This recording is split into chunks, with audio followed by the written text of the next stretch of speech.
Ay, pati daw sa anak mo. Wow, napapanood talaga nila yung mga vlogs natin. Expect the worst, but think positive.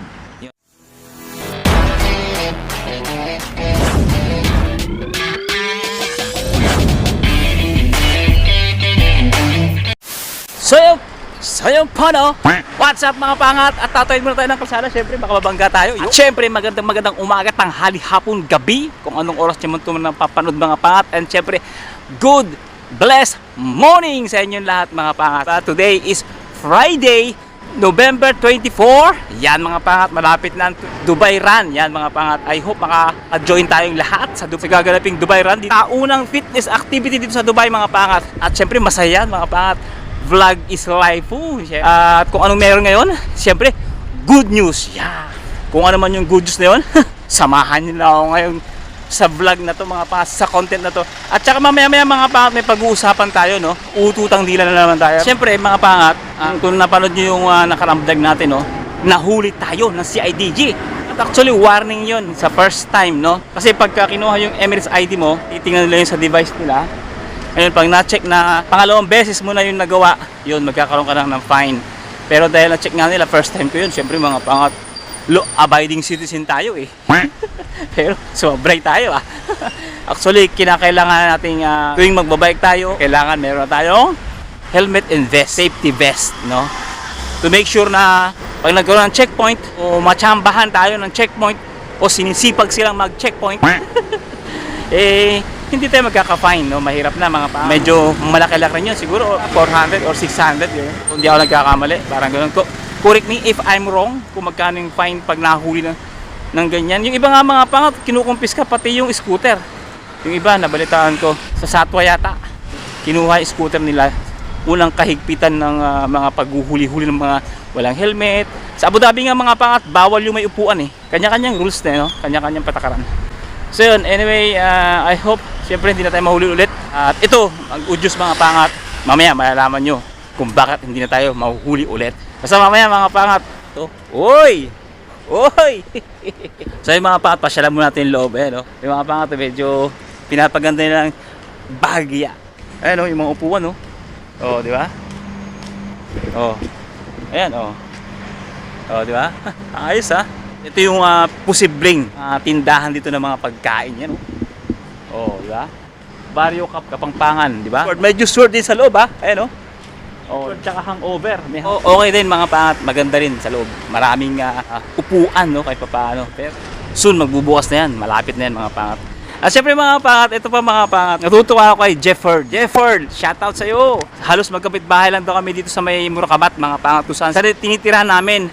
At sabi niya, masalubong niya daw sana tayo. Kahit isang beses lang. At ang ating mga angels, yun, talaga namang nakatawa ako doon sa angels. Angels Burger. At magpapapicture daw siya sa atin. Wow, naman talaga. Artista ang dating. Maraming salamat naman sa appreciation mo, Sir Jefford, no? Maraming salamat sa iyo at na-appreciate mo yung mga video, vlog na ginagawa natin. At yun, maraming salamat sa patuloy na suporta. I hope magkita tayo, yung wish mo, pre, hindi naman natin pagkakait yan, no? Para sa ating mga subscriber, ibigay yung picture, no? Kung gusto niyo magpa-picture sa atin. Walang problema yan. Siyempre, karangalan natin yun ang magpa-picture tayo sa mga subscriber o sa mga viewers natin. Kaya walang problema. Anytime, pag nagkita tayo sa lansangan, walang problema yun. Di ba? Salamat sa mga sumusuporta at siyempre, sa mga gusto magpa-picture, walang problema. Yun mga pangat, habang naghahantay tayo dito kay Sir Kaizen, yan mga pangat, may pag-uusapan tayo. Siyempre. So yun, dito man tayo maghahantay mga pangat sa tapat ng Al Ghurair. Yan ang pinag-usapan namin kanina mga pangat. Medyo pula yung mata natin mga pangat, pasensya na dahil galing tayo sa trabaho, karating natin mga pangat. Night shift! Yun, buhay, night shift! Ay, lako, ang hirap. Shoutout natin si Erica, no? Hindi si Erica Bumbum namin, ha? Ibang Erica to. Erica Santos, isa sa mga subscribers or viewers natin mga pangat. Sabi niya mga pangat, hello sir, ask ko lang po, ano yung mabibigay nyo na advice doon sa may mga plano at first time mag-work abroad? So syempre, unang-una maraming salamat sa tiwala mo, sa yung suporta of course, at napili mo yung channel natin na pagtanungan ng bagay na yan medyo malawak na usapin siya mga pangat. Wala pa tayo sa level para mag-advise, pero try natin, no? Subukan natin based on our experience at sa mga nakikita natin sa paligid dito. Sa loob ng 7 taon, may iba't iba tayong mga tao na nakasalamuha. Try natin gawa ng advice, o hindi man siya advice, mga pointers, or masasabi nating dapat i-consider pag pupunta ka o mag-a-abroad ka o may plano kang mag-abroad o magtrabaho ibang bansa at iwan ang iyong mahal sa buhay. Maaaring si Erica single, pero ito for general mga pangat, hindi lang for single, pati sa mga may asawa. At syempre shoutout muna sa Pinas Cargo. Ayun. Di ba? Pinas Cargo, shoutout. Advertise pa. So syempre unang-una diyan mga pangat, gas na yan syempre ang financial. Pangalawa, siguraduhin mo, tanungin mo ang iyong sarili kung bakit ka mag-a-abroad, no? Pangatlo, kailangan mong i-search ang bansa ang gusto mong puntahan o pagtrabahuan. Pang-apat, expectation versus reality. At panglima mga pangat, kailangan mo rin itong i-consider employment visa versus visit visa or tourist visa. So yun mga pangat ang dapat mong isaalang-alang, no, bago ka mag-abroad. Unahin natin yung financial. Kung bakit ko nasabing financial, kahit anong pathway, dapat financial prepared ka. Kasi kukuha ka na kung ano-anong mga requirements dyan, especially passport. So you need a financial prepared. Pangalawa, be sure, no, to yourself. Tanungin mo muna kung bakit ka mag-a-abroad. Ano bang dahilan, mga pangat, kung bakit mag-a-abroad ang isang tao. So, siyempre, ang dahilan ng mga kababayan nating mga Pilipino kung bakit nag-a-abroad ang isang tao, unang-una siyempre poverty. Siyempre, money, salary, mataas na sahod, pangarap, o dreams. Isa rin sa dahilan ng experience, improvement or develop sa yung skills, personal improvement. Mayroon naman yung iba, may gustong takasan. Huh? Hindi, joke lang. Walang ganon. Bakit ko nasabing kailangan mong siguraduhin o tiyakin sa yung sarili bago ka mag-abroad, no, mga paangat. Pag inaakala mo mga paangat, ayos ang lahat, aasenso ka, yayaman ka, at hindi lahat, no, ng nag-a-abroad is pare-pareho ng sitwasyon mo. At syempre, yung sinasabi nating search, do your own search mga pangat. Research, kumbaga. Dahil kaka-search mo, na-search mo yung YouTube channel natin, Madam Erica, salamat sa iyo sa suporta mo at itong content na to para sa lahat. I-search mo yung tao, kung sino yung taong dadatnan mo. Kultura, batas, may mga bagay na pwede sa atin at may mga bagay na hindi pwede sa atin. Pagkain, tirahan, yan. Kung pupunta ka ng Japan, syempre, ang culture doon, syempre, Japanese culture, mga pangat. Kasi mostly, talagang mga Japanese people, ang mga nandoon. Pero kung pupunta ka dito, masasabi ko na mostly, mas maraming populasyon dito, ang expat kaysa mga Emirate. No? Sa pagkakalam ko mga pangat, correct me if I'm wrong sa mga nakakalam dyan, na pinakamalaking populasyon dito ay India, Pakistan, Nepal, Chinese, European, napakarami rin ng European mga pangat, Pilipino at African, no, mga pangat. Dapat alam mo mga pangat yung pupuntahan mong bansa kung ano-ano yung mga tao. Siyempre yung culture mga pangat, yung pananamit, siyempre kasama rin yung lengguwahe, no, na dapat mong alamin. Siyempre yung pagkain, food mga pangat. Siyempre kung maselan ka, kailangan mo talaga mag-adjust. Kasi ano mga lugar sa Southeast Asian na kung saan tayo malapit is madaling ma-adapt yung pagkain. Pero pag pumunta ka ng Middle East, mostly Gulf country mga pangat, so talagang ang layo ng diferensya sa pagkain, no. Medyo mag-a-adjust ka pag first timer ka mga pangat, lalo na spicy at kung ano ng mga masala, herbs ang nilalagay nila doon na hindi mo maintindihan yung lasa, talaga maninibago ka. O yun lang yung dapat mong isaalang-alang. Expectation versus reality. Mostly mga pangat, yung mga first time o bagong mag-a-abroad o bagong pupunta ng ibang bansa, ang expectation nila, yaman ka na, di ba? Marami ka ng pera, masaya, pasyal doon, pasyal dito. Yun kasi yung mga nakikita natin mga pangat sa social media. Kung napanood yung mga pangat, yan, yung mga Georgia namin, no? Mga pangat. Jet ski, yati na namin mga pangat. Kaya kan maiinganyo mag-abroad, wag mo nang ituloy. Kung yun yung inspirasyon mo para mag-abroad, dahil nakita mo sa social media, yung mga OFW na mamasya lang sa Georgia, sa yelo, wag mo nang ituloy ang pag-abroad. Kung dun galing yung pinangguhugutan mo ng inspirasyon mo. Kasi mga pangat, no, yung mga bagay na yan, mga pangat, ay kulang pa yan, mga pangat. Hindi yan sapat, no, mga pangat. Yung pasyal, gala-gala ng isang OFW, Hindi yan sapat mga paangat. Sa hirap, sakripisyo at pagtitiis mga paangat, puyat pagod mga paangat, at pag-adjust sa bawat kultura, sa bawat pag-uugali ng bawat tao para lang hindi ka mapaaway mga paangat, para hindi ka lang mawalan ng trabaho. At ang bawat segundo, ilang beses ko na sinasabi to, hindi yan mababayaran mga pangat nung pasyal-pasyal na yan at kain-kain na kung ano-ano dito sa ibang bansa mga pangat, kahit na napakasarap ng kinakain yan, kahit na sabihin mong libutin pa ang buong mundo ng isang OFW, kung siya naman ay wala sa piling ng pamilya niya mga pangat, hindi sasapat mga paangat. Yung bawat sandali, bawat minuto na wala ka sa piling ng pamilya mo, lumalaki yung mga anak mong dating 1 taon ngayon, binata na. Paano mo ibabalik yun? Walang kapalit na salapi mga pangat. Hindi yun sasapat. Kaya kung yun ang iyong inspirasyon kung bakit ka magpupunta ng ibang bansa, hindi ka tatagal sa ibang bansa mga pangat, no? Ito, Canada, for example ang Canada mga pangat, masasabi nating hindi para sa lahat ng tao.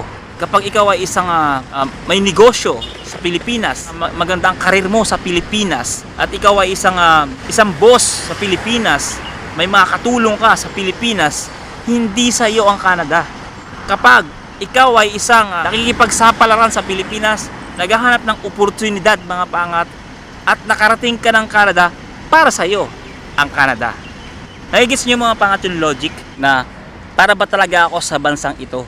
Kasi unang-una tayo nag-abroad dahil may pangarap tayo. Kung ikaw man ay may asawa at may anak, siyempre pangarap mo na magkaroon ng sariling bahay, magkaroon ng negosyo, or mapag-aral mo ang iyong mga anak bilang magulang. Yan ang pangarap natin, di ba mga pangat? Nangarap tayo kasama natin ang kabiyak natin sa buhay. Isaalang natin mga pangat to. Ito, napaka-importante nito mga pangat. Kapag aalis ka ng bansang Pilipinas, may bit kang pangarap, no? May gustong maabot. So, nung pumunta lang yung ibang bansa, hindi lang naman ikaw ang nagdesisyon yan. No? Siyempre, kayong dalawa, mga pangat, nung asawa mo, nung kabiyak mo, maging ng mga anak mo. No? Dapat, handa ka emotionally, physically, spiritually, mentally. At dapat, hindi lang ikaw ang handa. Dapat ang iiwanan mo sa Pilipinas, prepared din ang mga anak mo, ang kabiyak mo, dapat handa sila. Kasi hindi pwedeng isa lang ang prepared. Na kung 3 taon o 2 taon ang kontrata mo sa bansang pupuntahan mo, dapat alam nila sa taon na yon, wala ang kanilang ama, wala ang kanyang asawa. Dapat kakayanin mo dapat na wala ang katabi sa pagtulog mo, hindi mo katabi ang asawa mo, hindi mo kasama ang asawa mo sa pamamalengke, sa paglalakad, o whatever, wala kang kakwentuhan habang kumakain. Kung ikaw naman ay isang anak, alam mo dapat na wala ang mama mo, papa mo sa loob sa mga taon na to, prepared ka. Kung ano yung feelings, dapat ready ka. Gayon ka rin mga pangat na ikaw ay aalis, alam mo dapat na may asawa kang iniwan, may mga anak kang iniwan. Alam mo dapat yun sa sarili mo, na pagpupunta ka ng ibang bansa, magtatrabaho ka para sa pangarap nyo. Lumalayo yung usapan natin, pero ito yung kailangan, importante, no, na paalala. Advice mga pangat, no. Kasi kaya nasisira yung pamilya mga pangat dahil sa mga hindi prepared na emotion. Kasi tayo mga pangat, may flesh tayo. Natural sa katawan natin mga pangat. Naghahanap tayo ng kalinga. Pero dapat alamin mo rin sa sarili mo bago ka mag-abroad, bago mo iwan yung pamilya mo, at yung iiwanan, dapat prepared sila. Yung kalinga na yon mga pangat, mawawala yun ng panandalian. At hindi mo dapat hanapin yun sa iba. Yun ang gusto kong ipunto rito mga pangat, no? Maraming may pangarap, at the end of the day mga pangat, yung pangarap nasisira, nawawala, naghihiwalay, at the end of the day, yung mga bata, yung mga ang naging kawawa. So nakakalungkot, yung mataas na pangarap na level, biglang bumabagsak at naglalaho. Kapag punta mo rito sa abroad, no, hindi, na hype yung pangarap mo na gusto mong makuha. Bahay, negosyo, mapagtapos yung mga anak mo, magkaroon ka ng marangal na pamumuhay sa Pilipinas. Baon-baon mo yan pagdating mo rito. Sa unang mga buwan, unang mga taon, medyo hype ka pa. At syempre, paglipas ng mga panahon, unti-unti ka luminis mga pangat. Ang gagawin mo lang para makabalik ka dun sa hype na bago ka pumunta rito, back to basic mga pangat. Alalahanin mo mga pangat yung mga pangarap mo nung binuo nyo ng pamilya mo, no? Back to basic ka lang, back to basic ka lagi. Pag naalala mo yon, nagunita mo yon, nanariwa sa'yo yon, mababalik ka ulit sa tamang landas. At syempre mga pangat, huwag mong kalilimutan lagi ko sinasabi mga pangat na kailangan may gabay ka spiritually mga pangat. Importante yan, huwag niyong babaliwalain yan mga pangat. Hindi binabaliwala yan. Huwag nating iisang tabihan mga pangat. Napaka-importante ng spiritual life, no mga pangat.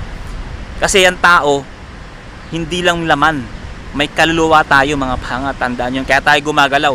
Kasi pag nalawala kaluluwa natin, itong laman na to, baliwala na to, alikabok na to, wala lang saysay to.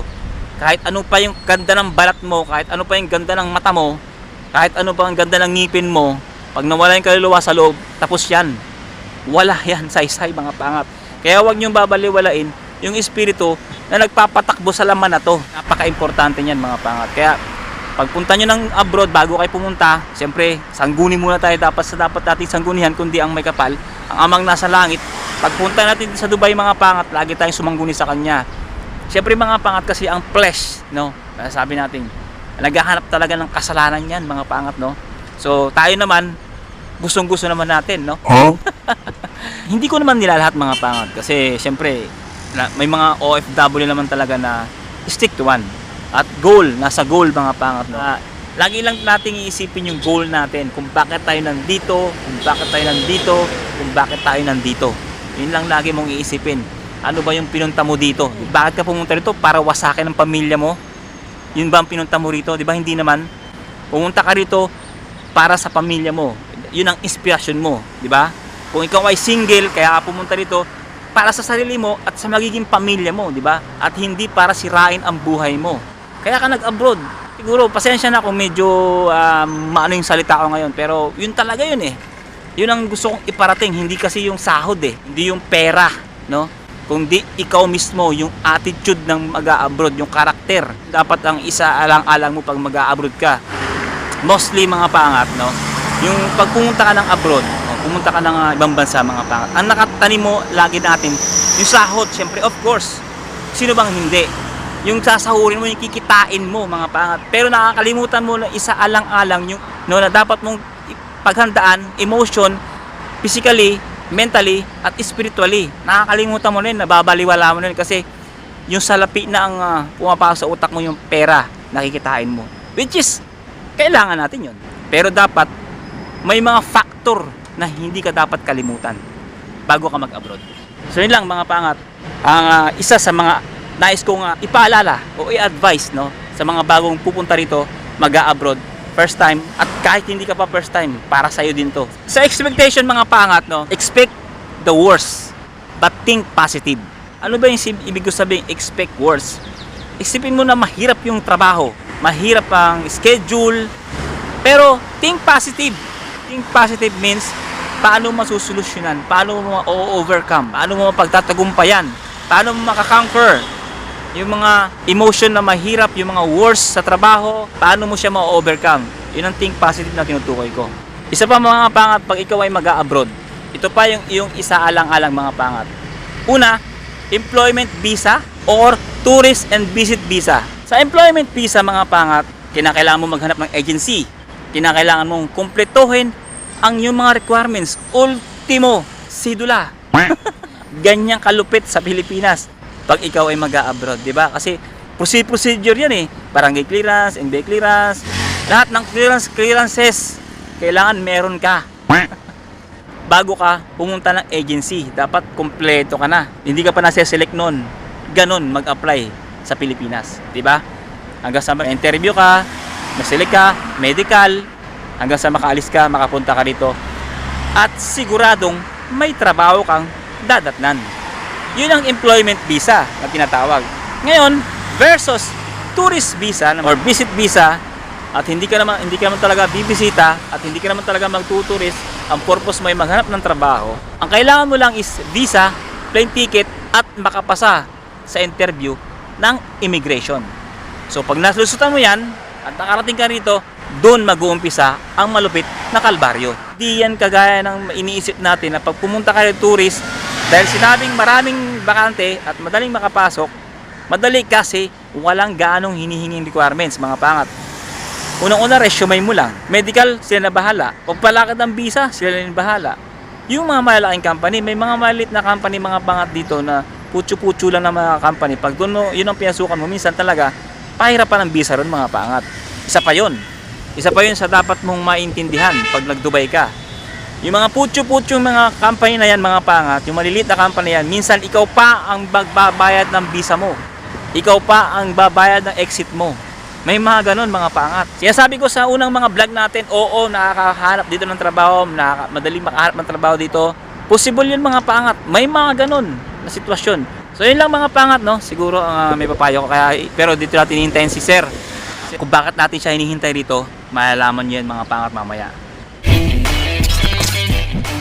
So yung mga pangat, dito pala sila sa mall. Kaya pumunta sila sa may Bath and Body. Dito na siya malapit, dito siya mga pangat. So hintayin natin siya dito. Sir, kayo pala. Okay lang sa video, sir? Okay lang. Kaizen. Sa mga nagkatanong kung bakit nakipag-meet sa akin si Mr. Kaizen, kung napanood nyo to, alam nyo na ang sagot. JR na lang. Maraming salamat sir sa pagpunta. Ang layo pa ng pinanggaling nyo sir. At alam nyo ba mga pangat kung saan sila nang galing? Galing pa sila ng Abu Dhabi. Hindi, kasi mamimili din kami ng pangregalo sa Dragon Ball. At salamat Wala ka pa tulog. may sakyan kayo? May. Kaya pala. Kala ko, bumayo kayo ng bus. Hindi ko ba biya. Uy, may baby pala. Wala, 9-month-old na. Kasing edad nung panganak sa bahay, 9 month. Medyo may edad na konti. Lalaki ba yung kasama mo sa bahay? Yung anak? babae. Babae? Babae anak niya? Babae. Ay ma'am, kumusta po? Kapatid niya. Salamat po. Hello baby. Okay na sa balon ma'am? Uy, salamat sir. Ito, dalawa kasing helmet eh. Uy. Yung isa galing kanya eh. Uy. Ito yung bibigay ko sa'yo. Ito yung bigay niya sa'yo. Yung isang helmet, ito pang racing ko sa'yo. Wow, ayos ah. Kasya ba sa'yo? Tingnan mo nga, kasya sa'yo. Okay lang kahit hindi. Ito yung layo na ginagamit yung itim. Ano sir? Tsaka ito. Wow, ganda niya. Layo na Original biyahe pa- niyan. ganda Araw-araw pala. 18 kilometers. Wow. Kasi scooter lang eh. Ang ganda pala sir eh. Kala ko ano lang. Hindi. Kaya. Ito, Ano sir? gawa ni Mrs. para sa'yo tsaka sa anak mo. Wow. Ano to, bebe? Kitchen. Kitchen. Wow. Ma'am, thank you ma'am. Maraming salamat po. Maraming po salamat sir ha. Oo, anong problema? Nakakahiya na. Parang hindi ka na bumil ha? Maraming salamat sir. Maraming salamat. At shoutout sa iyo. At siyempre, God bless. Okay sir. Ingat kayo ha? Ingat. Salamat Tulog sir na, ha. Tutulong na. Tulong pula na yung bato. Ang mga checkpoint ka ng polis dyan. Hindi, may helmet na tayo. Salamat sir ha. Ingat, ingat. Salamat po. Salamat po. Bye. Salamat sa biyahe. Ingat sa biyahe. Bye-bye. Ma'am, kapatid niyo ba magkapatid niya? Magkapatid sila. Salamat po mama, sir. Ingat. Salamat sa dalawang helmet mga pangat. At syempre, mayroon pang regalo sila kay Doten. Sabi niya nga sa akin sa message, regalo niya daw sa akin to dahil sa mga vlog na napapasaya ko sa content namin, no? Natin, no? Hindi lang sa kanila, pati sa ibang mga OFW. So maraming salamat. At medyo na-emotion ako ng konti. Hindi ko akalain na yung mga vlog natin, mga video natin na may napapasaya yung mga tao na OFW na kagaya natin, no? Regalo sa akin ako, ang ganda. Tapos may binigay sila sa atin. Pati sa iyo kasali ka, di ba? Pati daw sa anak mo. Wow, napapanood talaga nila yung mga vlogs natin. Siyempre mga pangat, meron siyang binigay sa akin at saka sa ating daughter. Yung mga pangat. Nakita niyo mga pangat na inabot sa atin ni Sir Kaizen. Keychain, yan mga pangat. Napakaganda niya mga pangat actually. Talaga namang quality. Parang gawa ng isang malaking company mga pangat. Ito meron pa siyang name dito. Ayan, ang ganda niya mga pangat. Ito daw sa akin. So ito na mga blue and white for our princess sa ating daughter mga pangat. No? So napakaganda mga pangat actually mga pangat. Pwede pang kahit anong edad mga pangat. Lalo sa mga teenagers, sa mga kabataan, ang mga gusto ng keychain. Maganda siya mga pangat. Ikaw lagi mo nalilimutan yung susi mo kung saan. Ito maganda mga pangat. At siyempre pwede rin sa cellphone. Nakabitbit lang dito. No, di ba? Maglalakad kayo. Maganda yun. Mga pangat, siyempre kung gusto nyo mag-avail nito mga patus nyo, umorder nito mga pangat. Yan yung Instagram niya. Yan, pwede kayo mag-order sa kanya mga pangat. Napakaganda mga pangat actually. Bisitahin nyo mga pangat. At yung link mga pangat, talaga ito sa description. Maraming salamat. Siyempre kung gusto nyo itong vlog ito mga pangat. At pasensya na kung talaga medyo emotional yung delivery ko ng content na ito mga pangat. Siyempre yun ang gusto kong iparating sa lahat ng mga gustong mag-abroad. Bago mag-abroad mga pangat. First timer mga pangat. Isa lang ang gusto kong iparating sa inyo. Dapat kaya niyong labanan ang homesick. Yun ang mga pangat. Hanggang dito lang itong vlog ito. Think positive lang, good vibes. And God bless you all. Kung naman ang pangarap mo sa buhay, sabay-sabay natin abutin. And see you in the next one. To God, be the glory. Let's go! So,